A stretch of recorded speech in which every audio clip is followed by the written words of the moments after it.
있죠. 그래서 이 영향력을 발휘하는 방법들이 여러 가지가 있어서 그 영향력에 대해서도 얘기를 할 건데요. 그 얘기를 하기 전에 요걸 한번 더 해볼 겁니다. 그렇다면 과연 나의 요걸 한번 진단을 해볼 건데 어떻게 할 거냐. 일단 요 밑에서부터 들어 올라갈 겁니다. 나는 지금 어디에 있나요? 여기다 한번 적어보시고요. 그래서 나는 어떤 행동을 하고 있습니까? 나는 어떤 능력을 갖고 있습니까? 이 밑에서부터 쭉 하고 한번 적어보세요. 그냥 생각나는 대로 적어보시면 나에 대해서 조금 더 알 수가 있을 거예요. 자, 한번 적어보셨나요? 왜 이걸 적어봤을 것 같아요? 제일 위에 정체성, 밑에서부터 쭉 훑고 올라간 정체성, 최종 정체성 뭔지 한번 팀원들 거 한번 봐주실래요? 뭐라고 적었는지.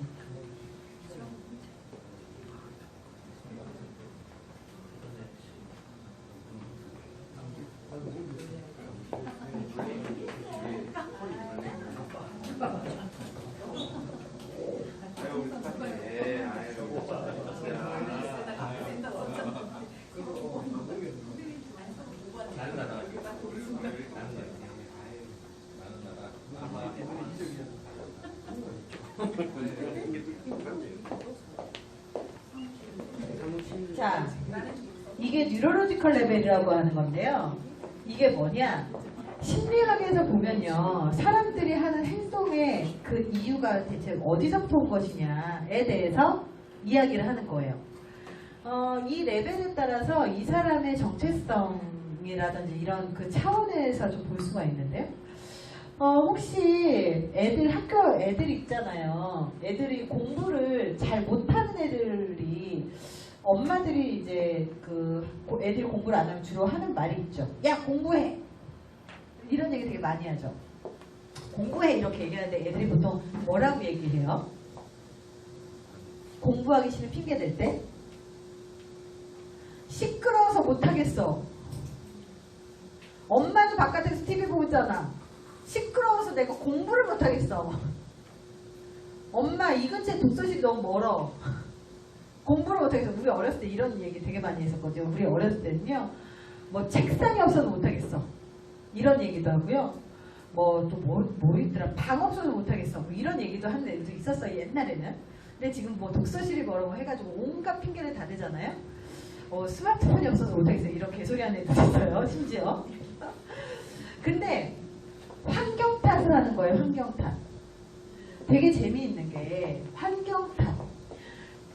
시끄러워서 못하겠어. 이런 책이 없어서 못하겠어. 이런 환경을 탓하는 이유. 왜 그래요? 애들 공부 못해서 그렇게 왜 자꾸 환경 탓을 해요?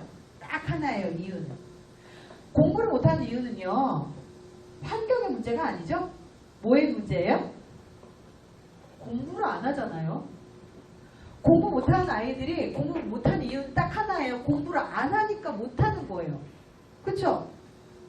공부를 하면 잘해요. 근데 공부를 안 해요. 근데 공부를 하는 행동을 안 하기 때문에 못하는 거죠. 근데 공부하는 행동을 왜 안 하는 걸까요? 공부를 못하니까. 공부 잘하는 애들은요, 공부하는 거 재밌어 해요. 근데 공부 못하는 애들 공부하기 싫어하죠. 왜? 능력이 없으니까 그래요. 되게 간단한 문제예요. 근데 능력이 없는데 왜 그 능력이 없죠? 이 아이들이 능력이 없는 이유는요. 그 아이들의 머릿속에 자기만의 신념이 있어요.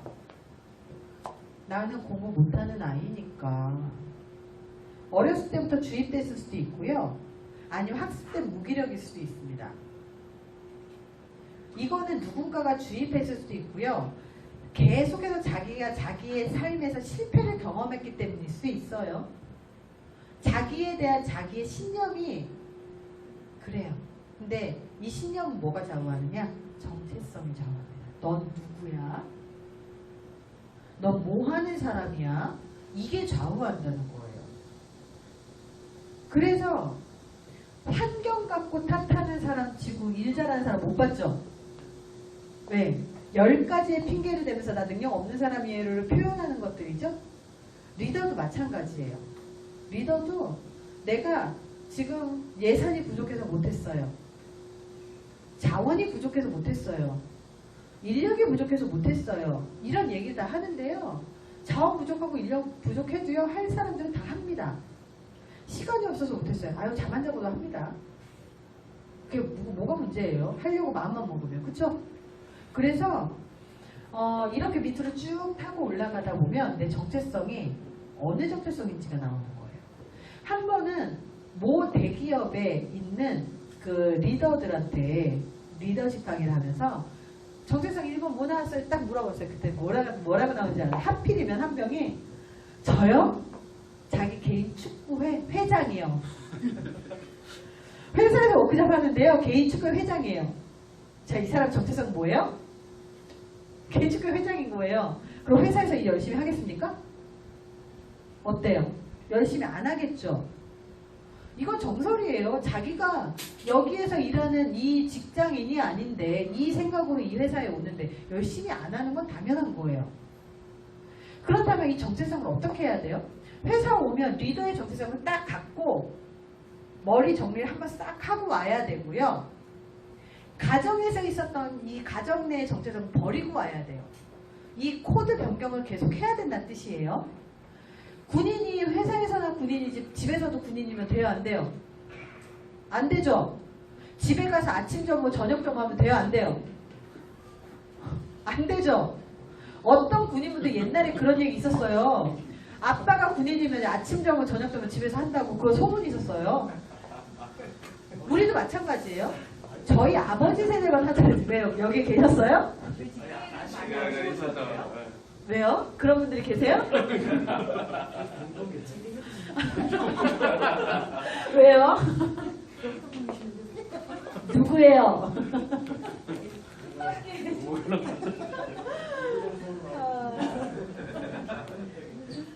아유, 어느 조직이나 다 비슷합니다. 그래서 정체성 변경을 빨리빨리 해줘야 되는데 그 정체성 변경을 못 하잖아요? 그럼 그것조차 리더의 역량인 거예요. 그래서 우리는 여기 직장에 왔으면 어떤 정체성을 들고 와야 되죠? 나는 리더고 지금 내 직급에서 내 밑에 있는 직원들에게 영향력을 미치는 사람으로서 있다는 사실을 명확하게 인지해야 돼요. 그래서 우리가 흔히 하는 실수 중에 하나가 내 밑에 리더가 있으니까 내 위에 리더가 하는 의사결정을 내가 그냥 따르기 때문에 나는 리더가 아니라는 착각들 되게 많이 합니다. 근데 아무리 대기업의 사장도요.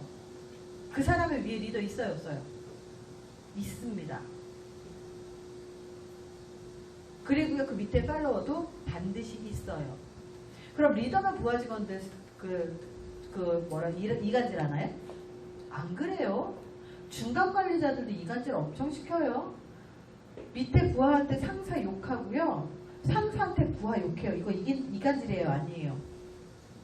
이간질 맞아요. 중간 관리자는요. 부하 직원들하고 있을 때 상사 편이어야 하고요. 상사랑 있을 때 부하 직원 편이어야 해요.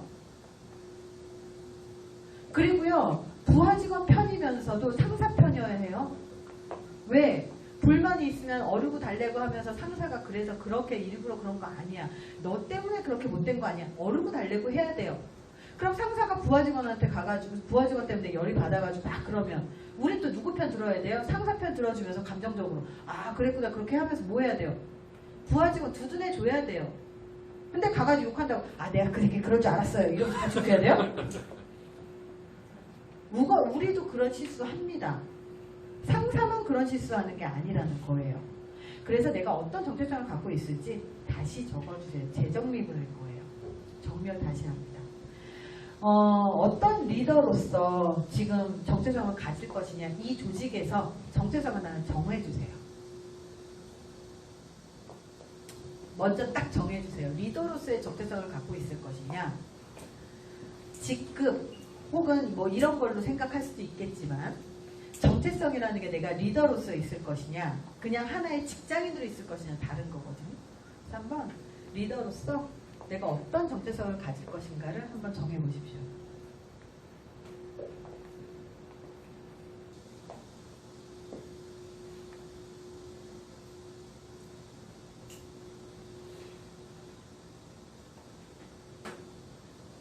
다 적어보셨어요? 기술 여러 가지를 알고 있는 것보다요. 우리가 리더로서 정체성을 명확하게 가져가는 게 훨씬 더 중요합니다. 어떤 분들은 내가 리더인지 아닌지도 모르시는 분들이 정말로 많아요. 지금만 리더고 정말로 내가 리더라고 자각하지 못하시는 분들이 너무 많은 거예요. 그러다 보니까 그런 부하 직원들의 입장에서는요. 그렇기 때문에 그 사람이 최악의 리더라고 느껴지는 경우들이 많습니다. 직급이 리더를 만드는 게 아니죠.